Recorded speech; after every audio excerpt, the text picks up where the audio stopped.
Hi, welcome back. This one is going to be another security stories and it's on female door supervisors. I actually had someone in the comments ask me about this, asked me to talk about my experiences with girls working on the doors, doing security, and I'd never considered making that as a video, but actually quite an interesting topic. I've got some opinions on that one way and another, and I'm sure a lot of people have as well. It's a controversial topic in the door industry, to say the least. It's definitely a polarizing one, so I'd be interested to see the comment section below after this. Leave a comment please, I always read through them. I'm always really interested to see what everyone thinks, and please like and subscribe. That really helps the channel. If you enjoy any of the content, I appreciate it. A subscription costs nothing. Anyway, on with the video.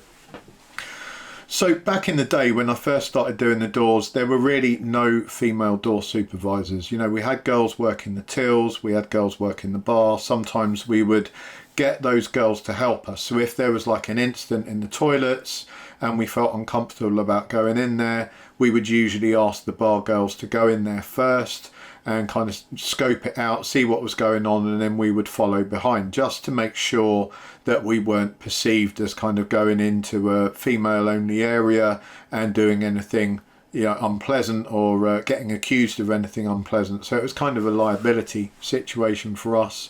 But previous to that, it was very common for male security staff to basically handle all the female related stuff.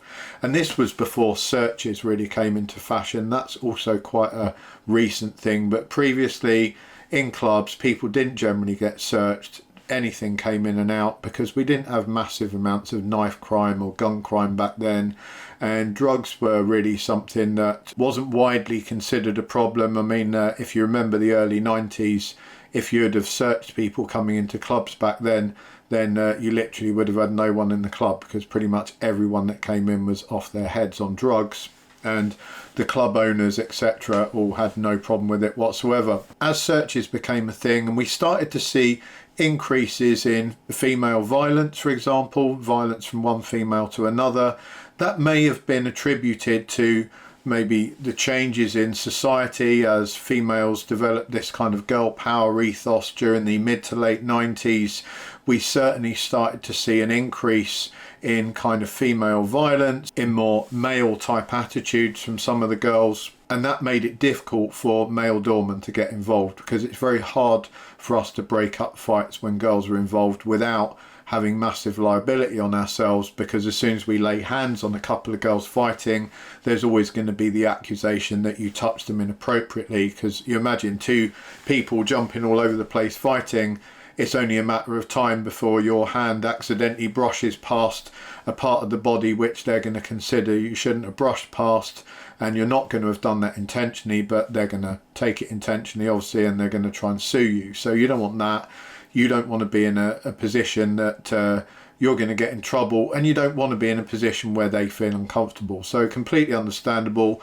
The other issue would be when girls get ill in clubs. You know, you have all kinds of situations where someone needs medical attention, and again, it's probably most suitable for a female to be the one administering that help. So we started to see female door supervisors come in sort of mid to late 90s, I guess. And at first, their role was quite specialised, that they were brought in specifically to deal with those female type problems. And I had no problem with that whatsoever. I thought it was very helpful. Like I say, it took us out of the liability scenario and it enabled the female customers to feel more comfortable. Basically a win-win all round.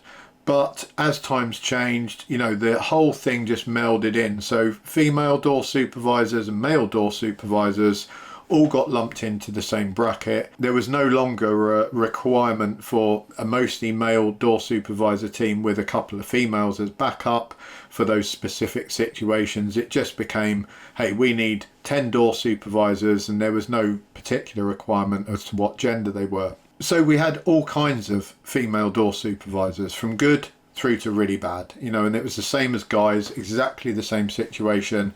I've made other videos about male door supervisors. A large amount, probably the majority of male door supervisors that I ever met were on the not so good side, let's put it that way.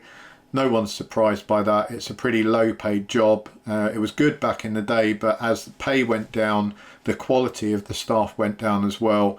And it's a job that attracts people for all the wrong reasons. And the wronger the reason that you end up doing the job, probably the worse of a character that you're going to be.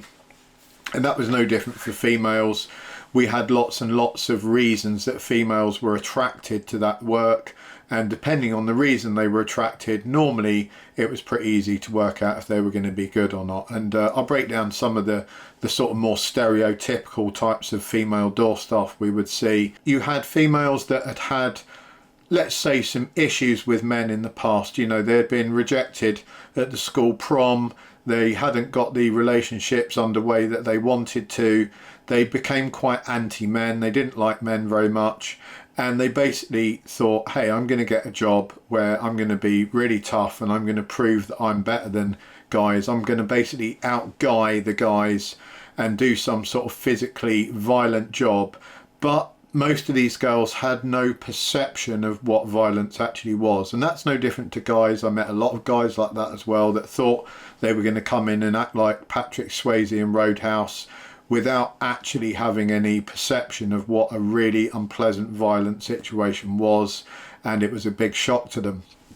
And I'll give you an example. So back in the day, mid-90s, I worked in a club. I've talked about this club before. It was kind of a mixture of like builders, we had a bike gang that was coming in there, there was like a lot of hard guys that went in this place, and it was a bit of a 70s themed place. It had some really horrific like Dayglow wallpaper, it had a terrible old-fashioned DJ that was in there, served like loads and loads of pints of beer. It was like a working men's club, but it was open till 2 or 3 in the morning. And a girl came and worked there, and she was your stereotypical girl that kind of hated guys. She had done a little bit of karate, and she literally thought that because she had done a year's worth of karate, she could basically beat up any man, no problem at all. And she weighed about 8.5 stone, you know, so she wasn't a big girl, and she wasn't particularly attractive either. And why do I mention that? Because actually, if you're a really attractive female and you're door staff, that can be utilised. You know, that's a tool that guys are more likely to be compliant to a very pretty female door staff, because they're obviously trying to, you know, gain some favour from her, maybe to ask her out on a date. So that could be utilised. This girl didn't have that option. That also, by the way, comes with problems. You know, if you're a really pretty female door supervisor, you're going to have to put up with being propositioned by drunken dudes all the time. So it's got its pluses and minuses. And this girl would constantly sort of tell us, you know, what a bunch of useless guys we were and how she would be able to handle anything. And one time we had a group of people come in, and one of the people was a very large Irish traveller lady with some homemade tattoos all over her, and she had some pretty unpleasant guys with her as well. I started having a debate with the guys on the door because I didn't want to let them in. And immediately this female DS came over, and she started having a go at the big Irish traveller female. And I was busy, you know, so I couldn't be kind of overseeing what this girl was doing, but I just wished that she hadn't have stepped in, because there was no need. She just kind of put her authority over because she liked to be authoritarian to people. I would have probably turned them round pretty quickly, using some basic sort of psychological techniques to get rid of people without insulting them too badly. But she began having this like to and fro with the woman, having an argument with her, and immediately the Irish traveller woman just grabbed her by the hair and literally just smashed her across into a wall, you know, head first into a wall, and then started just piston punching this girl, the female DS, straight in the face. Now a fight's broken out. I'm fighting with the guys. At the same time, I'm on the radio asking for assistance, so a couple of more door staff are coming up. We eventually get these guys bundled out. We eventually get this traveller woman off of the female DS. The female DS is now in hysterics, covered in blood. She's a total mess. She's had the absolute shit kicked out of her, and she wasn't able to utilise any of her amazing karate skills, unfortunately, because fights don't go like they do in the movies, and they don't go like they do in the dojo. It's very fast and it's very brutal, and it's utilising all the things that you least expect. And that's exactly what happened to her. You know, she got her head smashed into a wall and then got punched in the face about 15 times. So that happened in a split second. She was hysterical, you know, screaming her head off. She had to be calmed down. And she actually had about 3 months off work. I didn't see her for about 3 months. She came back in and told me she could never work again because she was so horrified by the levels of violence that people employed. And she suggested that that was, you know, she had been very unlucky that she had met this person who was an absolute psychopath, and it was just so unusual. And I said, no, that's standard practice, you know, that can happen at any time. There's lots and lots of people capable of delivering that level of violence to you, and that's what this job entails, is, you know, dealing with people that act like that. And if you don't want to deal with those type of people, or you feel unsafe or uncomfortable about that, then it's not the work for you. And she left. But I met a lot of girls like that they had an expectation that they would be able to deal with people because they had kind of won a bunch of arguments at school, or they had been the bossy one of them and their sisters. They felt empowered through that because they had never been physically violently challenged before. You know, they'd always managed to win debates and whatever with people, and they were quite forceful characters in terms of verbally, but they never considered what happened when things went beyond the verbal. And maybe even they had considered that, but they thought that their martial arts training would be enough, or the fact that they had wrestled with their brothers would be enough for them, and it wasn't. There were a couple of girls that broke that mould. You know, I worked with a girl, I think I might have mentioned her in another video, that had been in an abusive relationship, and she had been in a really bad relationship with a guy that I actually knew. The guy, I'd thrown him out of a couple of clubs and threatened him before because he came in pushing his weight around to a bar that I was in, and he was threatening some people in there, and I stepped up and just said, you know, shut the fuck up, basically. And he picked up a pool cue, and I said, you know, that's fine, let's go. And then he backed down in front of the whole pub because he wasn't prepared to risk looking like a loser. You know, he wasn't prepared to. He had built an image about being a hard man in that area, and he knew that if he lost to me in that pub on that day, his whole ethos would be shattered, his whole image would be ruined. So he wasn't prepared to go that far. And I'm not suggesting for a minute that I absolutely knew I would win. I had a kind of inkling that I would do pretty well because I knew he was a big fat alcoholic waste of space, but I didn't know I would win. I was just prepared to make that challenge on the basis that I thought he would probably back down, because I knew what that would mean to him, that he had based his whole ego around this persona that he had developed, and he was bullying people on the basis of that. And I was just sick of the fact that he was like picking on a bunch of people that were doing absolutely nothing wrong. You know, there was like couples in there was just normal people having a nice time. It wasn't the atmosphere to be coming in shouting your head off at people. So I knew this guy, he was an absolute terror, and he used to batter the hell out of this girl. The girl basically started doing martial arts, got quite seriously into it, but instead of just going and doing some dojo kata bullshit, she actually started boxing, kickboxing, doing like full contact stuff, taking it really seriously because she was being serious. She wanted to make sure she could look after herself in these bad situations. And she had had some serious beatings, like she had been beaten black and blue. She had been beaten unconscious by this guy and dragged through the house, kicking and screaming, covered in blood. So she had been desensitized to violence. And this is what I've spoken about in other videos, that if you want to be really good at the application of violence, you have to desensitize yourself to it. And the only way to do that is no good watching a film or thinking about it.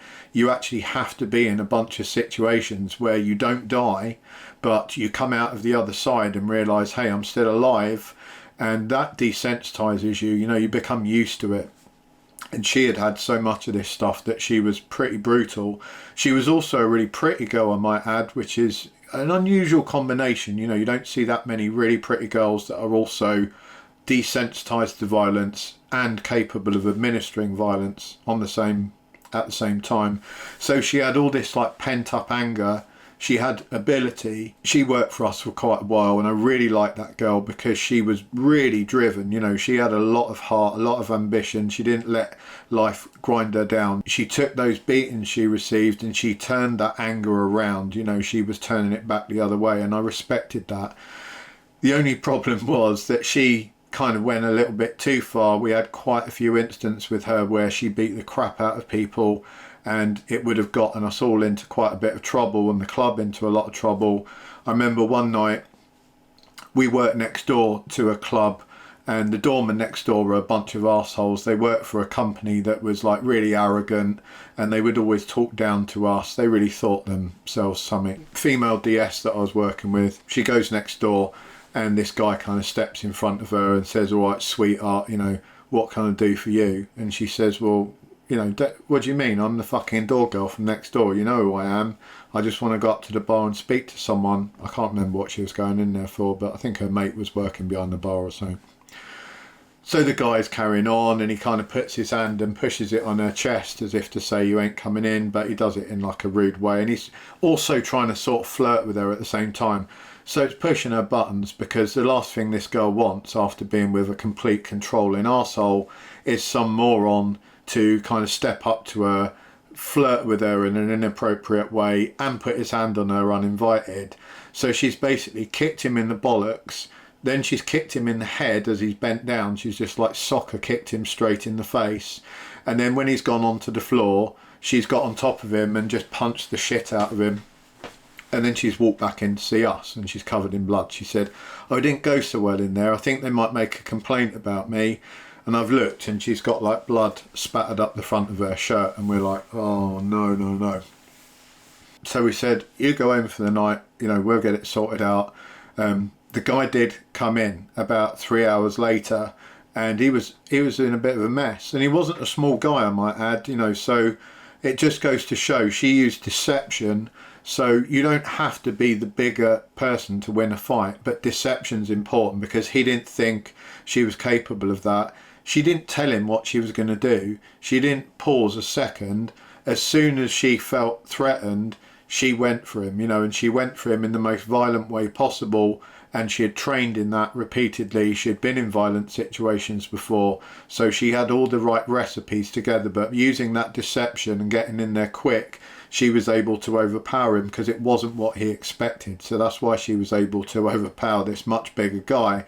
He was actually deeply ashamed. So he came in to tell us that his boss had seen the encounter on the camera. The boss was kicking up a stink. The doorman himself didn't want any sort of problems with it, because he didn't want any of the other doormen to know that this 5'4" girl that weighed, you know, half his body weight had come in and absolutely slaughtered him. The last thing he wanted was that footage to be played in court, where everyone would have a good laugh over it. But we had some problems with the management, because they complained to our management, and we had to kind of smooth it all over. That took a little bit of doing, and we took this girl on again at another venue. But I used to always beg her, you know, don't attack anyone unless you're really, really needing to, if it's self-defense. And if you can legally do it, then I haven't got an issue with that, but you can't just go around kicking the shit out of everyone. But yeah, I loved her to bits. She was a great girl. So you can see the two different types there straight away. Then there was just some good time girls, because as time went by, the SIA registry came in, and the government started to realise that they could just take people off of the dole queue and give them an SIA badge, you know, do the 2-day training course or whatever it was. Of course they're going to pass, because everyone passes the SIA course. You'd have to have like 0 brain cells not to pass it. I remember people coming up to me saying, "Great news, I passed, you know, I've done really well." And I'd be like, you realise that they have 100% pass rate. You know, there's literally, I met people that couldn't speak English that passed the SIA training course, so that's not a merit of honour. And so you had these people that didn't really want to go to work, and they were like, "Hey, but I could go to a nightclub on a Friday and Saturday night and basically just get paid to be there." So we were inundated with girls that wanted to do that. They generally spent their time dancing around, chatting to all the female and male punters. often you would find them, you know, around the back getting off with a male punter or chatting with girls, having a drink, whatever. They were not the best workers, and I find them really difficult. They kind of ruined it for everyone else, and this is where it gets problematic, and this is where the kind of polarizing part comes in. Because for every female DS we took on, it was a male DS we didn't have, right? Because say I had a place that would have 6 door staff. If 3 of those door staff were male, it meant I only had 3 male door staff. So it was me and 2 other guys. If we had a big kickoff in that place, it basically meant there was me, 2 other guys, and then I had 3 females. Maybe, if I'm lucky, one of those females was really good at fighting. The one I've described previously is very unusual. You know, we didn't see many of those. So maybe one is good at fighting, but she's always going to be probably on the weaker, smaller side to the average male punter. So we're already at a disadvantage there, you know, that she's going to be overpowered maybe by quite a few of the people that are in the club. If we're looking at average weight and strength, then most likely we've got 2 females that maybe won't get involved at all, will run away, will be too busy gossiping with their mates, and you know, they don't even really want to be working there. They just got the job because hey, it was pretty cool, and why not go and work in a nightclub and have a laugh. So then I'm going to be at risk, you know, me and the guys and the girls as well, we're all going to be at risk because we haven't balanced the door team out properly. If you were actually to use your brain and go, right, I'm going to have a club, the most violent people in the club and the most difficult people to deal with are going to be some of the largest, strongest males in that club if they kick off. So we need a team that's able to handle as many of those males as possible. And then to cover ourselves from a liability aspect, we're going to need like 1 or 2 female door staff, because if something happens in the female toilets, we're going to need them to deal with that. That rarely, if ever, happened. And sometimes you'd find yourself, because of this kind of recruitment policy way, hey, we don't want to be upsetting anyone, you know, we don't want to upset anyone because of their gender and all this kind of shit. You would have this massively unbalanced door team where sometimes you might even have like 4 girls, a couple of guys in a club, and then there's a massive kick-off, and sure enough the whole door team gets smashed to pieces because they can't handle the kind of guys that are kicking off. It's deeply unfair to that door team, not just to the males but to the females as well, because they're all going to get a hiding, right? And they're not going to be able to do anything about it. In some of those cases, even a group of males wouldn't have been able to do anything about it. But I'm talking about balancing the odds as much in your favour as possible. You know, if I had my way, I would pick a door team that was just made of the strongest possible people that I could get back in those days to deal with the worst possible events. But again, not always possible. Sometimes I would end up with like a couple of small skinny guys and then maybe 4 big guys. That had the same effect. You know, if you had weak guys on the team, exactly the same effect. It was taking away your capability. And we started to see that with jacket fillers, not just females, this males as well, when they started taking people off the dole queue, and we had just these useless jacket filling numpties turn up that had never fight their way out of a wet paper bag, and we had to utilise those in the clubs. You were basically losing a massive part of the door team that way. And sometimes these people made it even worse, and a lot of the girls fell into this category, the female DSs, just like I described at the beginning. Because they had a little bit of authority but very little experience, they would kind of go and gob off, not realising that getting rid of someone from a club, there's like an art form to it. You know, there's a bit of psychology involved. You have to box a little bit clever with your words, a verbal judo if you like. And these girls thought if they just went up and shouted in someone's face to get the fuck out of the club, you know, that would be enough. And of course that just inspired people to become incredibly violent towards them. So we then not only had kickoffs where we didn't have enough of a team to deal with them, but we had more kickoffs because some of the inexperienced members of the team were actually creating them. And that went for guys as well, like I say, but specifically for the girls, because I think maybe the girls just had less experience in physical violent altercations, because it's not something that most girls enter into. You know, girls tend to sort out their problems in different ways to boys. You know, from a very young age, boys will sort out their problems physically. There'll be like a bit of verbal, And then generally speaking, in the playground, the boys start rolling around on the floor and punching each other. That's quite normal for little boys. Little girls don't tend to do that. And as girls grow up, they don't tend to be rolling around on the floor kicking the crap out of each other. Boys, yeah, they do that more.